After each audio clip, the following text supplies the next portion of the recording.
سەرۆکی رووسی ڤلادیمیر پوتین لە چاوپێکەوتنێکی سێ کاتژمێریدا لەگەڵ ئاژانسی پەیامۆنۆچەی تاس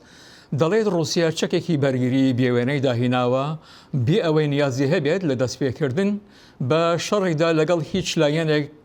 و بۆ تێشخستنە سەر ئەم بابەتە ئەحمەد ئەسکەندەری لێکۆڵەر و چاودێری کاروباری ڕامیاری ڕاستەخۆ لە ڕێگای سکایپەوە لە ستۆکۆڵم لەگەڵماندایە. کاک ئەحمەد خۆشهاتنەوە بۆ ڕامەی کورد کۆنەکشن. پۆتین دەڵێت مەبەست لە داهێنانی ئەوچەکە تەنها بە مەبەستی ڕاگررتنی هاوسەنگی استراتیژی و توانایی استراتیژیە لە جیهان. ئێوە چۆن لێ دەڕوانن؟ دیارە ئەوان وا دەڵێن ساڵی 2004 کاکجانی وەزیری دیفاعی ئەو کاتی رووسیا پلانێکی پێشکەش کرد، پلانێکی 20 ساڵە بۆ ئەوەی کە بارودۆخی سەربازی و چەکوچۆڵ و تواناییەکانی رووسیا بگۆڕن و ئاڵوگۆڕی بەسەردا بێن و بودجەیەکی زۆریشیان بۆ تەرخان کرد. ساڵی 2008 دوای ئەوە کە شەڕی گورجستان بوو لەوێ دەرکەوت کە ڕاستە ئەرتەشی رووسیا ئەرتەشێکی گەورەیە، بەڵام تواناییەکانی زۆر نییە و ئێستا ئەوەی کە دەردەکەوێ ئەوەیە کە وەختی خۆی باڵانسەکە بە قازانجی ئەمریکا و ناتۆ بووە. ئێستا رووسیا ئەم پلانەی بەدەستەوە گرتووە بۆ ئەوە کە ئەم باڵانسە و ترازووی هێزەکان بە قازانجی رووسیا بگۆڕێ. ئەوەی کە پوتین دەڵێ لەو چاوپێکەوتنێدا لە ڕاستیدا لە ڕۆژەکانی کۆتایی دسامبری پارەکەدا قسەکەیان خستە ڕوو، ئەڵێ موشەکێکە بە ناوی ئاڤانگارد کە 27 جار خێراتر لە دەنگ دەڕوا و ئەوەندە خێرا دەڕوا، ئەوەندەش پێچاوپێس ڕێگا دەبڕێکە ئەو کەسەی کە هێرش کراوەتە سەری فریا ناکەوێ کاردانەوەی ببێ و ئەمە بە پێچەوانەی ئەوە کە پوتین دەڵێ ئەسقەزا باڵانسەکە دەگۆڕێ بە بەری رووسیادا. بەس کاک ئەحمەد ئەم وڵاتە زیلهێزانە تا چەند دەستی یەکتر دەخوێنەوەەوە لە ڕێگای سیخۆرە مرۆوی و سەتەلایتە سیخۆڕەکانەوە لە کاروباری لەشکەر یەکتر ئاگادارن ئەگەنا بوو شەکێکی وا دروست بکەن. دەزانی ئەمان هەر بەردەوام خەریکن لە مێژە، ئەمە کێشەیەک بوو وەختی خۆی لە بینی شوروی یەکێتی سۆڤیەت و ئەمریکا لە بینی پەیمانی وەرشە و پەیمانی ناتۆ کە بەردەوام هەم دەستگای جاسووسیان لەسەر یەکتر بوو و هەم بە دوای چەکێکە ئاگەڕان کە بتوانێت چەکی پێشکەوتووی ئەوی تر پوچەڵ بکاتەوە. ئێستا لەبەر ئەو تەکنۆلۆژیە تازە کە هاتووەتە پێشەوە زۆر پێویست ناکایتر جاسووس بنێرن، وەکو بینیمان لە هەڵبژاردننی دوایینی جاری ئەمریکا کە دۆناڵد ترامپ هاتە سەرکار. ئێستا گومانێکی زۆر دەکرێت لەوە کە رووسیا دەستی بووە لەوەی کە بەشە لە دەنگدەرانی ئەمریکا ئاراستە بکە بەرەوەی کە دەنگ بە ترامپ بدەن.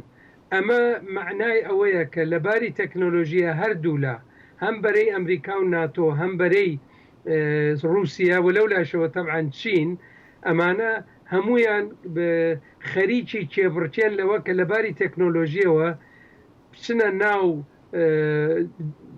دەستگا و سیستمەکانی یەکترەوە بۆ ئەوەی کە بزانن کێ خەریکی دامەزراندنی چییە. هەر ئێستا چینیش و ئەمریکاش خەریکن کە ئەوانیش موشەکی زۆر پێشرەفتە بەرهەم بێنن، بەڵام ئەوەی کە رووسیا دەڵێ ئەوەیە کە ئەڵێ چووەتە بواری جێبەجێکردنەوە، بەڵام لە ئەمریکا و لە چین هێشتا هەر لەسەر پلان ماوەتەوە، هەرچەند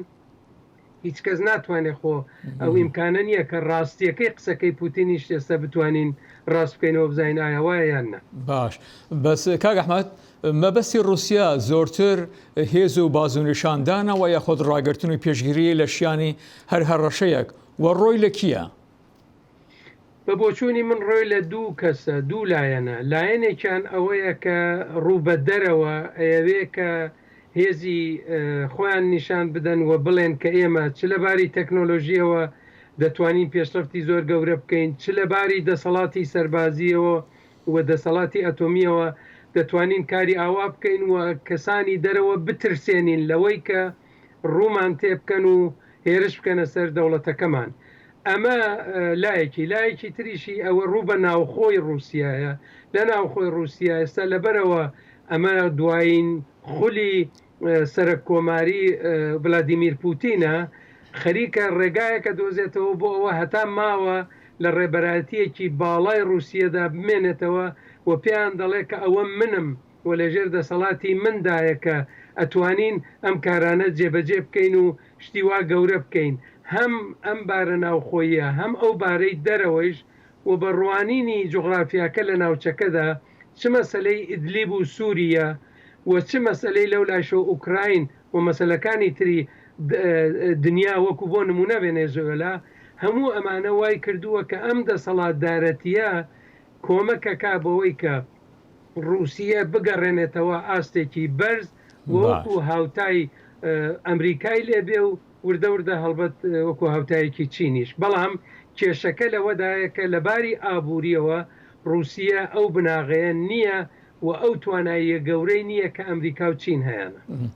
بەس تا چەند ئەم جۆرە کردارانە بە بازاڕی ئابوووریانەوە لە وڵاتانێک کە دەسەڵاتیان تێدایە گرێدراوە بازاڕی ئابووری ئەمە لە ئەمریکا زۆرتر گرینگە لەبەرەوە ئەوە شرکەتە گەورەکە ئەمریکایەکانن کە خۆیان ڕاستەوخۆ لە دەسەڵاتتان نین بەڵام لایەنگری لەو سەر کۆمارە دەکەن کە بتوانێ کارەکەی ئەوان بەباشی بەڕێوە بباواتە پارێکی زۆرتر و بودجێکی زۆرتر دابنێ بۆ گەشە پێدانی چەک و بۆ شتی سەربازی ئەوە لایەکی ئەوەیە لەلایەنی رووسیا ئەم مەسەلە نییە بەڵکو لەلایەنی رووسیا ئەوە دەوڵەت خۆیەتی کە دەستی بەسەر هەموو شتێکا دەڕوا بەڵام هاوکات ئەگەر لە ئەمریکا سیستمێک هەیە کۆنگرس هەیە و وەزیر هەیە و دەنگدان هەیە و ئەوانە ئەتوانێت کارتێکردنی بوێت لە رووسیا ئەمە ممکنە خراپ بکەوێتەوە لەبەرەوە ئێستا بە پێی دوایین زانیاریە کە من لەم بینانە بینیومە ئەڵێ ئێمە لە ماوەی 20 ساڵی داهاتوودا لە ماوەی 20 ساڵدا بوو توانیمانە بودجەی سەربازیمان لە 6% بگەێنین بە 70%. ئەمە معنای ئەوەیە قورساییەکی ئێجگار زۆر لەسەر بودجە و لەسەر ئابووری رووسیا دەکا هەرچەند ئەمە بەشێکیشی دەبێ بەوە کە کرێکار و تەکنیسیەن و ئەو شتانە کە لەو بەشانە دەکارەکەن ئەوان سەرقاڵیەوێ و تەبعاً فرۆشتنی چەکیش بە دەرەوە وەکو نمونونەکەیمان بینی موشکی S400 یان فرۆش بە تورکیە دەتوانێت ئەوەیش سەرمایەک بێ بە وڵاتەکە. کاک ئەحمەد ئایا شیانی شەڕێکی تری گەورەی جیهانی لە ئارادایە یان لە پشتی پەردەوە بازاڕەکانیان دابش کردووە؟ دەزانی ساڵی 2011 لە پراگ پەیمانێک ئیمزاکرا لە نێوان ئۆباما و دەیڤید مێدڤێدۆف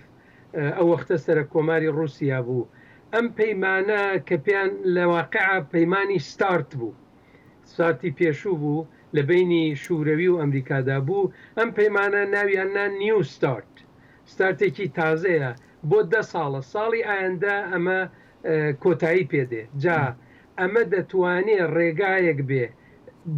دوو لایەنی ئەتوانێت بێ یەکێ ئەوە کە رووسیە بە پەلەیە بۆ ئەوە کە تەکنیکی خۆی بخاتە پێشەوە و ئەمریکان ناچارکە بەوەی کە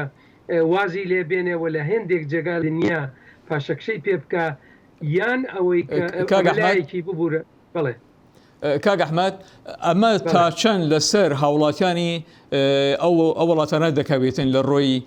ئابووری و بارودۆخی ژیانان؟ من پێم وایە تەسیری زۆر دادەنێ شتێک لێرەدا زۆر گرنگە کاکجانی ئەویش ئەوەیە کە ئەو هەموو چەکی ئەتۆمی بەتایبەت و ئەو هەموو لەشکرە گەورەکە یەکێتی سۆڤێت بووی نەیتوانی ڕژیمەکە لە ڕووخان بپارێزێ وەسەر ڕای هەموو ئەو دەسەڵاتە ئێمە بینیمان چۆن کێشەی ناوخۆ و باری ئابووری ناوخۆ هۆکارەکەی بوو بە ڕووخاننی. ئێستا من ناڵێم ئێستا ڕێک ئەوە ڕوەدا بەڵام ئەم ڕەوتە کە پوتین گرتوویەتە لەبەر ئەوە ناڕزایەتی و بارودۆخی ئابووری خراپ و نەوعنا دیکتاتۆریەکیش لە ناو وڵاتەکەدا هەیە ئەمە ڕەنگە خەڵکهان بدا بەرەو دەربڕینی ناڕزایەتی زۆرتر و لە ئایندەدا لە چەند ساڵی داهاتوودا بە زیانی پوتین و بە زیانی ئەم دەسەڵاتەی ئێستا بگەڕێتەوە. ئەمە هەمیشە دوو لایەنەیە، ئەگەر تۆ نەتوانی لە کەشوهەوایەکی دموکراسیدا ئەم کارانە ببیتە پێشەوە و شەفافیەتێ بوێ، خەڵک بزانێت چەندە بودجەت تەرخان کردووە بۆ دروستکردنی ئەم چەشنە چەک و موشەکانە و هاوکات چەندە بودجەت تەرخان کردووە بۆ فێرکردن و بارهێنان و بۆ بژیوی باشی خەڵکو بۆ نەهێشتنی هەژاری، ئەمە ئەبێتە زەرەر و زیانێکی گەورە لە داهاتوودا. بەس کاک ئەحمەد، ڕۆڵی وڵاتانی وەکو چین، هندستان و یاخود برازیل چییە لەم کێبەرکیە؟ ئەوان زۆریان هەوڵ داوە کە بخۆیان بگەێنە سەرەوە، بە چین توانیوێتی بگاتەوە ئەم مەسەلەی کۆرۆنا ڤایرۆسی کۆرۆنا ڕەنگە ستۆپێکی چکۆلە بکە لە ڕێگای چین، بەڵام بە هەرحاڵ چین بووە بە دووەم هێزی ئابووری دنیا، بەڵام بۆ برازیل و بۆ هندوستان ئەوان کێشەی گەورەتریان هەیە و زەحمەتە بگەنەوە، هەرچەند ئەوانیش ڕێگایەکی زۆریان بڕیوە و ئەوانیش ئەتوانن وردە وردە لەم کارەی کە پۆتین کردوێتی و لەم ڕێگا کە پۆتین گرتوێتە پێش دەرس وەربگرن، بەداخەوە دەرسی خراپ وەربگرن، معنای ئەوەیە کە چەکی پێشکەوتوو بەرهەم بێن. ئەحمەد ئەسکەندەری، لێکۆڵەر و چاودێری کاروباری ڕامیاری، زۆر سوپاس و بەشداریکردن لە بەڕامەی ئەمڕۆماندا. زۆر سپاس بەوەش.